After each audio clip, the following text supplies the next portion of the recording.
हाय दोस्तों, मैं हूं उमेश और स्वागत है आप लोगों को आपका अपना यूट्यूब चैनल गुरुकुल इन्फोसिस में।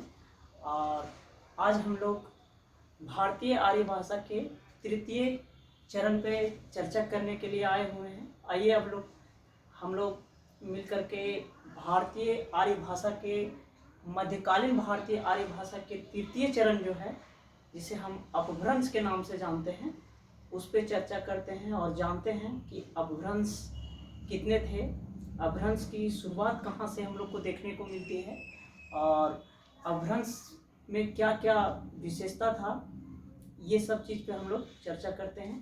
तो हम लोग सबसे पहले देखते हैं भारतीय आर्य भाषा में मध्यकालीन भारतीय आर्य भाषा।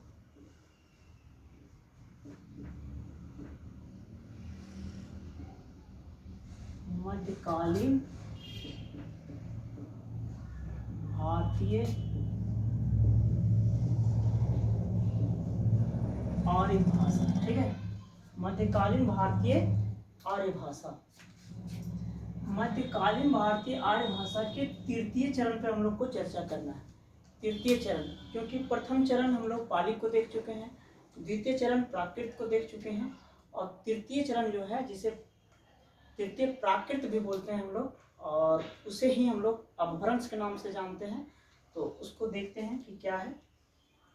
तो तृतीय प्राकृत यानी अपभ्रंश, इसका समय सीमा रहा है 500 ईस्वी से लेकर 1000 ईस्वी तक। ये मतलब 500 साल प्रचलन में ये भाषा हम लोगों के सामने दिखाई पड़ रहा है।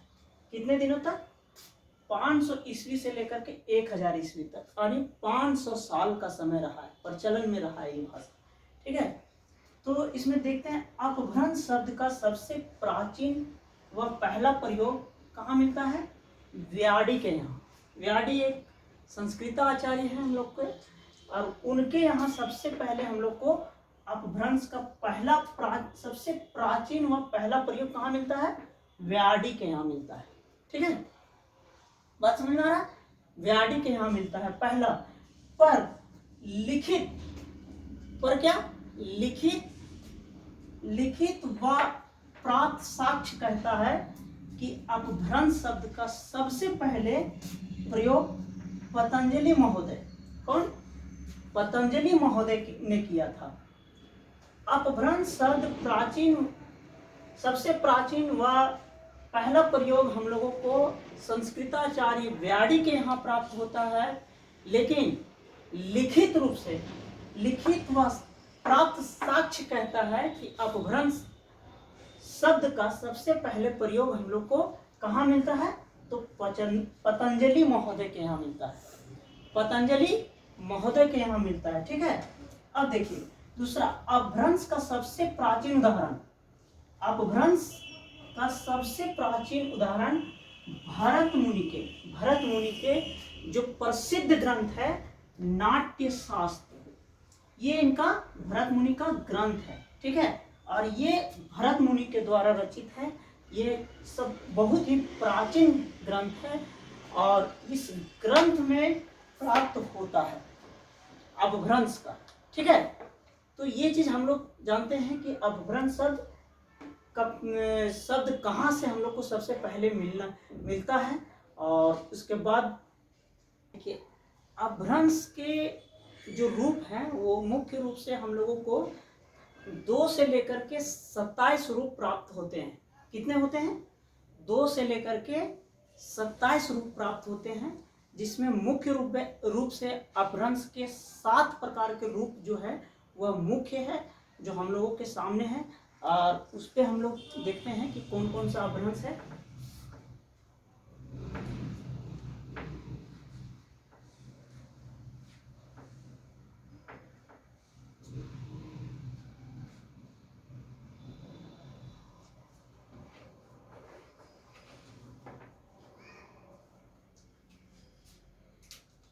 अपभ्रंश के कितने रूप हैं? 7 रूप, मुख्य रूप हैं।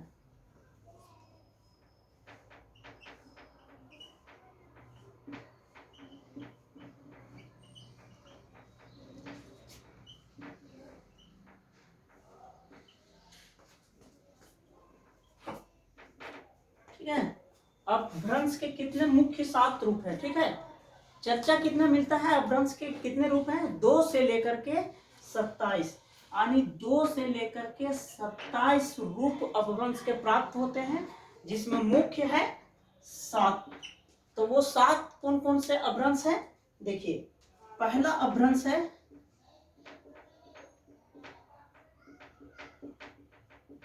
सौरसेनी अपभ्रंश, ठीक है, पहला अपभ्रंश। दूसरा अपभ्रंश है खस,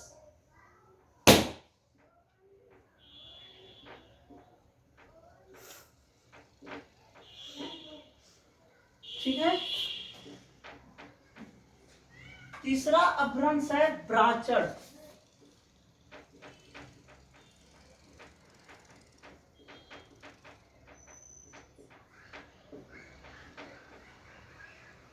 देखिए।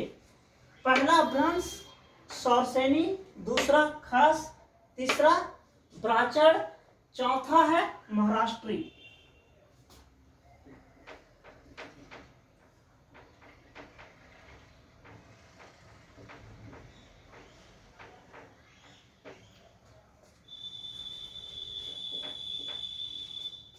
चौथा है महाराष्ट्री, पांचवा है अर्धमागधी,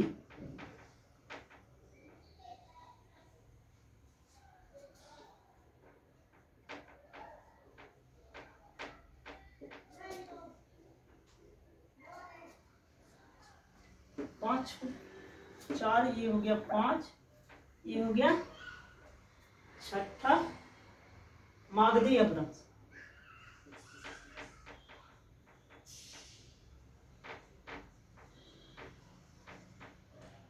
मागधी अपभ्रंश।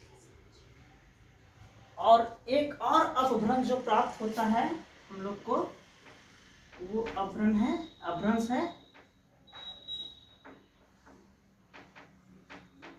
पैशाची,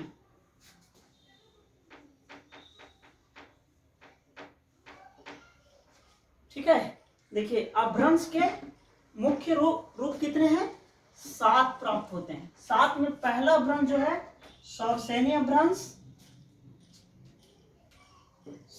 अपभ्रंश, दूसरा है खास अपभ्रंश, तीसरा है ब्राचड़ अपभ्रंश, चौथा है महाराष्ट्रीय अपभ्रंश, पांचवा है अर्धमागधी अपभ्रंश, छठा है मागधी अपभ्रंश, और 7वां है वो पैशाची अपभ्रंश है। और ये अपभ्रंश की मुख्य 7 रूप हम लोग को प्राप्त होते हैं। और इसी 7 अपभ्रंश से हम लोगों की जो उपभाषा है हिंदी की, वो निकल करके सामने आती है। उसको हम लोग आगे बताएंगे, लेकिन अभी हम लोग जो आगे चर्चा करेंगे वो अपभ्रंश की विशेषता क्या है, उस पर हम लोग चर्चा करेंगे, ठीक है। देखिए, और हम लोग चर्चा करते हैं अपभ्रंश की विशेषता पे। अपभ्रंश जो भाषा प्रचलन में रही है 500 ईस्वी से 1000 ईस्वी, उसके बीच में इस भाषा में क्या क्या विशेषता हम लोग को दिखाई देती है, इस पे चर्चा करते हैं हम लोग। तो देखिएगा, ये री एक स्वर जो है ध्वनि सिर्फ लेखन में ही उच्चारित रही, ठीक है। री ध्वनि क्या हुआ, री ध्वनि सिर्फ लेखन में ही उच्चारित रही, उच्चारण में नहीं रही, ठीक है। ये सिर्फ ये री का जो है ना, ये लिखने के लिए यूज होता था, लिखने के लिए प्रयोग में लाया जाता था, और उच्चारण करने समय ये लुप्त हो जाता था। ये इसकी एक विशेषता है, ठीक है। दूसरा में देखते हैं, देखिए दूसरा, उकार की प्रधानता होने के कारण, किसके कारण, उकार की प्रधानता होने के कारण अपभ्रंश को उकार बहुला भाषा कहा जाता है, ठीक है। उकार की प्रधानता होने के कारण अपभ्रंश को उकार बहुला भाषा कहते हैं। अगर हम लोगों के सामने प्रश्न आते हैं कि उकार बहुला भाषा किसे कहते हैं, तो आंसर क्या होगा, उत्तर अपभ्रंश। और ये क्यों है? क्योंकि इसमें उकार की प्रधानता है। उकार की प्रधानता होने के कारण अपभ्रंश को कौन से भाषा कहा जाता है?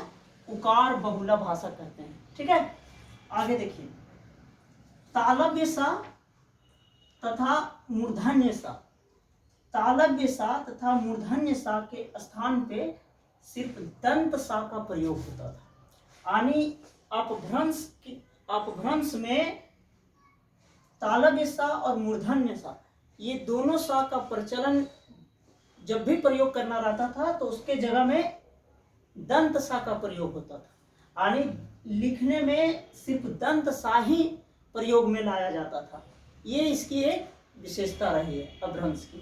ठीक है, चौथा, अकारण। अकारण अनुनासिकता की प्रकृति दिखाई देती है।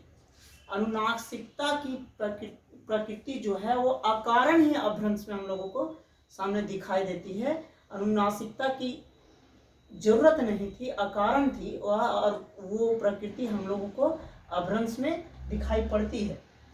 ठीक है, पांचवा, नपुंसक लिंग। ठीक है, संस्कृत में हम लोगों को 3 लिंग जो मिलते हैं, कौन कौन लिंग है? स्त्रीलिंग, पुल्लिंग और नपुंसक लिंग। तो नपुंसक लिंग एवं वचन, वचन में एक वचन, द्विवचन, बहुवचन, उसमें द्विवचन। ठीक है, मतलब लिंग में नपुंसक और वचन में द्विवचन, दोनों का लुप्त हो गया। मतलब अपभ्रंश में लिंग भी है सो 2 रहे, एक स्त्रीलिंग, दूसरा पुल्लिंग, यानी नपुंसक लिंग लुप्त हो गया। और वचन में भी द्विवचन लुप्त हो गया।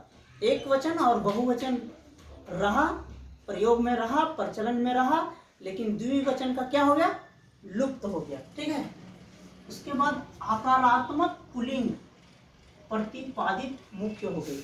आकारात्मक पुल्लिंग जो है वो प्रतिपादित हो गई, एकदम हमेशा हम लोगों को ये देखने को मिलता है। ठीक है, तो देखिए हम लोग अब देखते हैं 7वां, पुरुषवाचक सर्वनाम में कमी आ गई।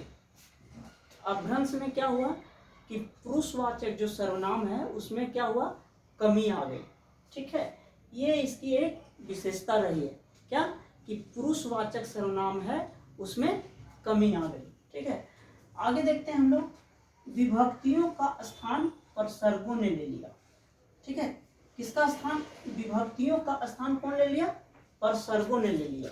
ठीक है, विभक्तियों का स्थान परसर्गों ने ले लिया। ठीक है, आगे देखते हैं, वाक्यों में पदों, किसका?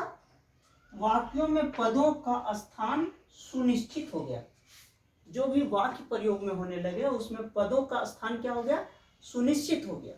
ठीक है, आगे देखिए, अपभ्रंश का स्वरूप पहले संयोगात्मक से वियोगात्मक हो गया। अपभ्रंश का स्वरूप संयोगात्मक से वियोगात्मक हो गया। अब देखिए संयोगात्मक क्या होता है और वियोगात्मक क्या होता है, इसको थोड़ा हम लोग जान लेते हैं।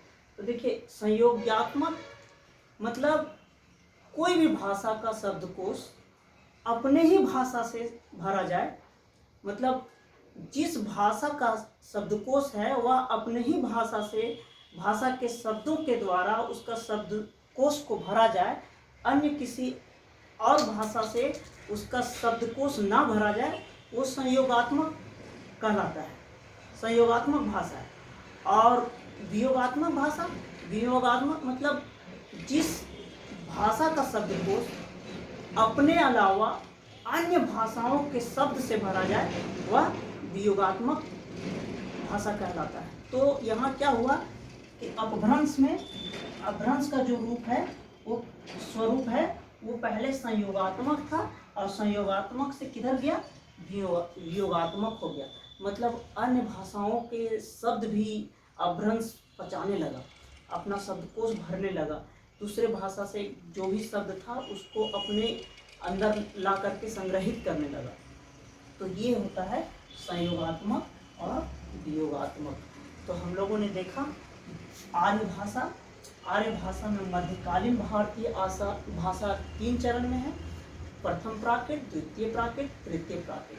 प्रथम प्राकृत को पाली के नाम से जानते हैं, द्वितीय प्राकृत को प्राकृत के ही नाम से जानते हैं, तृतीय प्राकृत को अभ्रंश के नाम से जानते हैं। इस कक्षा में हम लोगों ने देखा कि अभ्रंश शब्द का प्रचलन सबसे पहले प्रयोग कहाँ से हम लोग को मिलता है, इसकी विशेषता क्या है, अभ्रंश की कितने रूप में हम लोगों के सामने प्रस्तुत है और कितने प्रकार के अभ्रंश प्रचलन में दिखाई पड़ते हैं और अभ्रंश में क्या क्या विशेषता थी और अभ्रंश कैसे विकास होते हुए फिर हिंदी अवहट और हिंदी के ओर अग्रसर होती है।